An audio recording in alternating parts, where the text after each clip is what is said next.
Environment സീരീസിന്റെ അടുത്ത ഒരു വീഡിയോയിലേക്ക് ഞാൻ എല്ലാവരെയും സ്വാഗതം ചെയ്യുകയാണ്. ഇന്നത്തെ വീഡിയോയിൽ നമ്മൾ ഷെയർ ചെയ്യുന്നത് PHPയുടെ എൻവയോൺമെന്റ് സെറ്റപ്പ് ആണ്. കഴിഞ്ഞ വീഡിയോയിൽ നമ്മൾ പറഞ്ഞിട്ടുണ്ടായിരുന്നു, നമുക്ക് PHP റൺ ചെയ്യണമെന്നുണ്ടെങ്കിൽ നമുക്കൊരു വെബ് സെർവർ വേണം, അപ്പാച്ചെ വെബ് സെർവർ വേണം. അതുപോലെ തന്നെ ഒരു കോഡ് IDE കോഡ് എഡിറ്റർ ആയിട്ടുള്ള വിഷ്വൽ സ്റ്റുഡിയോ കോഡ് വേണമെന്ന് പറഞ്ഞിട്ടുണ്ടായിരുന്നു.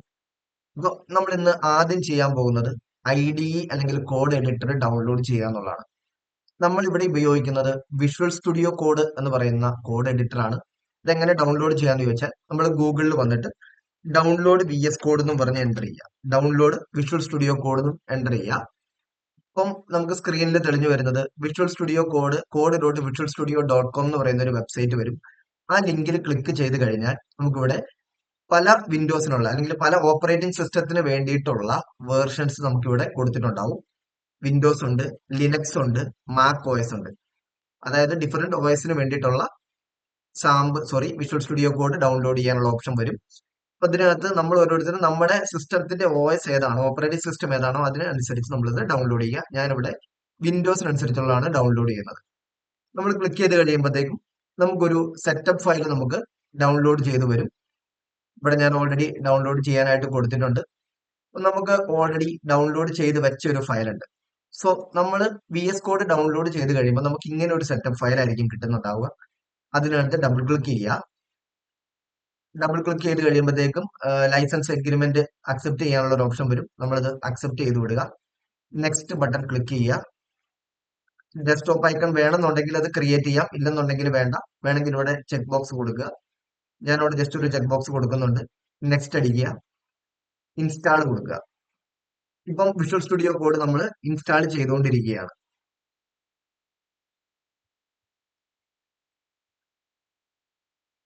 ഇൻസ്റ്റാളിംഗ് പ്രോസസ്സ് നടന്നുകൊണ്ടിരിക്കുകയാണ്.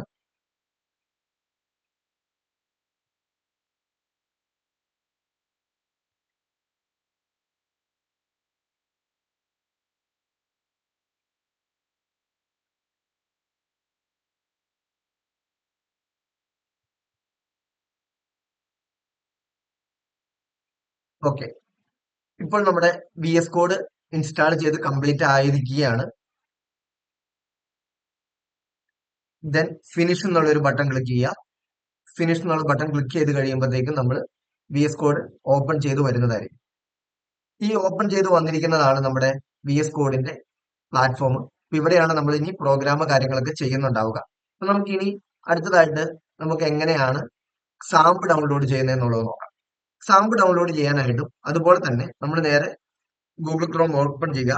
ഡൗൺലോഡ് സാമ്പ് എന്നും പറഞ്ഞു കൊടുക്കുക. ഡൗൺലോഡ് സാമ്പ് എന്നും പറഞ്ഞു കൊടുക്കുക. ഡൗൺലോഡ് സാമ്പ് എന്ന് പറഞ്ഞ് കൊടുത്തു കഴിയുമ്പോഴത്തേക്കും apache.friends.org എന്ന് പറയുന്ന ഒരു വെബ്സൈറ്റ് വരും. അതിനകത്ത് ഡൗൺലോഡ് ചെയ്യാനുള്ള ഓപ്ഷൻ കാണിക്കും.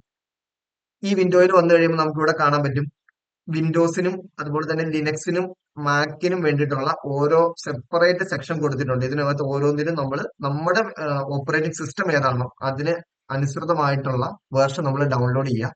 ഞാനിവിടെ ഡൗൺലോഡ് ചെയ്യുന്നത് PHPയുടെ 8.2 ആണ്. 8.2 എന്റെ 64-ബിറ്റ് ഓപ്പറേറ്റിംഗ് സിസ്റ്റം ആണ്, വിൻഡോസ് ആണ്. സോ ഞാൻ ഈ ഒരു ലിങ്കിൽ ക്ലിക്ക് ചെയ്യുന്നു.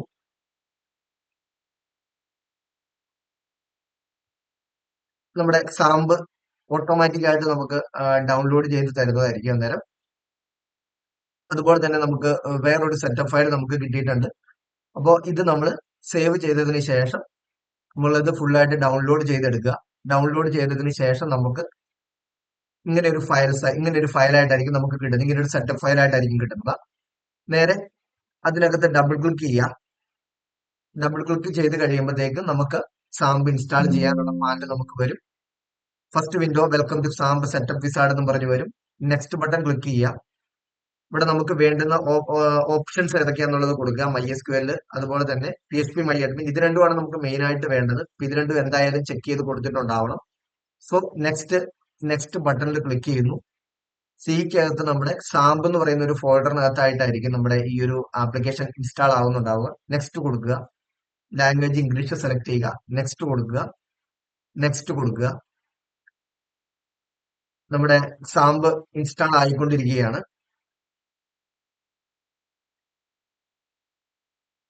കുറച്ച് ടൈം എടുക്കുന്ന പ്രോസസ്സാണത്. ഡൗൺലോഡ് ആയിക്കൊണ്ടിരിക്കുകയാണ്.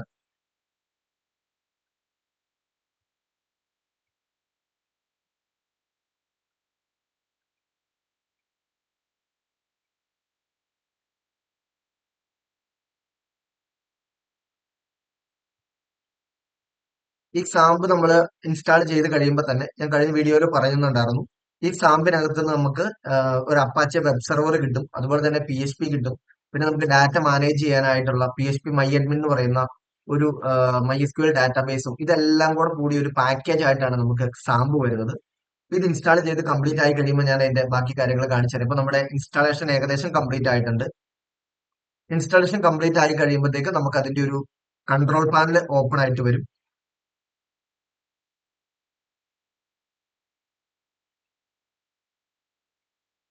ഓക്കെ, അതിന്റെ അൺഇൻസ്റ്റാളർ ഫയൽ, അതായത് നമുക്ക് പിന്നീട് എപ്പോഴെങ്കിലും അൺഇൻസ്റ്റാൾ ചെയ്യണമെന്നുണ്ടെങ്കിൽ അതിന്റെ അൺഇൻസ്റ്റാളർ ആയിട്ടുള്ള ഫയൽസും കൂടെ ഇതിന്റെ കൂടെ തന്നെ ഇൻസ്റ്റാൾ ചെയ്യുന്നതായിരിക്കും.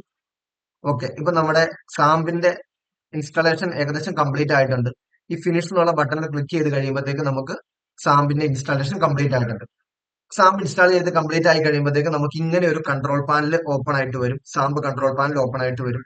ഇതിനകത്ത് നമുക്ക് വേണ്ടുന്നത് അപ്പാച്ചെ MySQL. ഞാൻ ഓൾറെഡി പറഞ്ഞിട്ടുണ്ടായിരുന്നു, നമുക്ക് അപ്പാച്ചെ എന്ന് പറയുന്ന വെബ് സെർവറിന്റെ ഒരു മൊഡ്യൂളും അതുപോലെ MySQL എന്ന് പറയുന്ന ഡാറ്റാബേസ് മാനേജ് ചെയ്യാനുള്ള ഒരു മൊഡ്യൂളുമാണ് നമുക്ക് ആവശ്യമുള്ളത്. സോ ഇതിനകത്ത് നമുക്ക് ഈ ആക്ഷൻസിനകത്ത് സ്റ്റാർട്ട് എന്ന് പറഞ്ഞൊരു ബട്ടൺ ഉണ്ട്. അപ്പാച്ചെ നമ്മൾ ആദ്യം സ്റ്റാർട്ട് ചെയ്യുന്നു. ഫസ്റ്റ് അപ്പാച്ചെ സ്റ്റാർട്ട് ചെയ്യുന്നു.